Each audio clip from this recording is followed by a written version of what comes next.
सर्व मंगल मांगले शिवे सर्वार्थ साधिके शरण्ये त्र्यंबिके गौरी नारायणी नमोस्तुते। जय माता दी। माँ दुर्गा की तीसरी शक्ति है चंद्र घंटा। नवरात्रि में तीसरे दिन इसी देवी की पूजा आराधना की जाती है।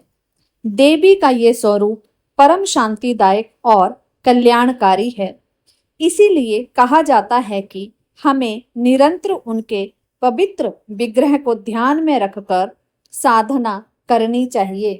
उनका ध्यान हमारे इहलोक और परलोक दोनों के लिए कल्याणकारी और सद्गति देने वाला है। इस देवी के मस्तक पर घंटे के आकार का आधा चंद्र है, इसलिए इस देवी को चंद्र घंटा कहा गया है। इनके शरीर का रंग सोने के समान बहुत चमकीला है। इस देवी के 10 हाथ हैं। वे खड्ग और अन्य अस्त्र शस्त्र से विभूषित हैं। सिंह पर सवार इस देवी की मुद्रा युद्ध के लिए उद्यत रहने की है। इसके घंटे सी भयानक ध्वनि से अत्याचारी दानव, दैत्य और राक्षस कांपते रहते हैं। नवरात्रि में तीसरे दिन इसी देवी की पूजा का महत्व है। इस देवी की कृपा से साधक को अलौकिक वस्तुओं के दर्शन होते हैं, दिव्य सुगंधियों का अनुभव होता है और कई तरह की ध्वनियां सुनाई देने लगती हैं। इन क्षणों में साधक को बहुत सावधान रहना चाहिए। इस देवी की आराधना से साधक में वीरता और निर्भयता के साथ ही सौम्यता और विनम्रता का विकास होता है। आइए अब जानते हैं माता चंद्र घंटा की कथा। प्रचलित कथा के मुताबिक माता दुर्गा ने मां चंद्र घंटा का अवतार तब लिया था जब दैत्यों का आतंक बढ़ने लगा था। उस समय महिषासुर का भयंकर युद्ध देवताओं से चल रहा था।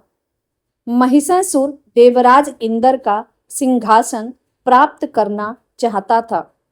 वह स्वर्ग लोक पर राज करने की इच्छा पूरी करने के लिए युद्ध कर रहा था।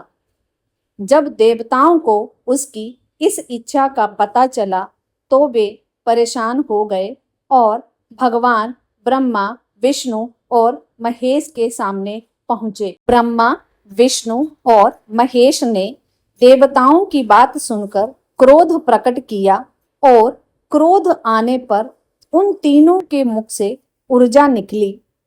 उस ऊर्जा से एक देवी अवतरित हुई। उस देवी को भगवान शंकर ने अपना त्रिशूल, भगवान विष्णु ने अपना चक्र और इंद्र ने अपना घंटा, सूर्य ने अपना तेज और तलवार और सिंह प्रदान किया। इसके बाद मां चंद्र घंटा ने महिषासुर का वध कर देवताओं की रक्षा की।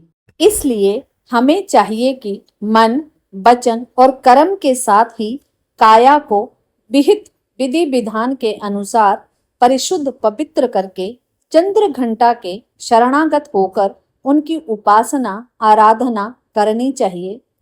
इससे सारे कष्टों से मुक्त होकर सहज ही परम पद के अधिकारी बन सकते हैं। यह देवी कल्याणकारी है। जय माता दी।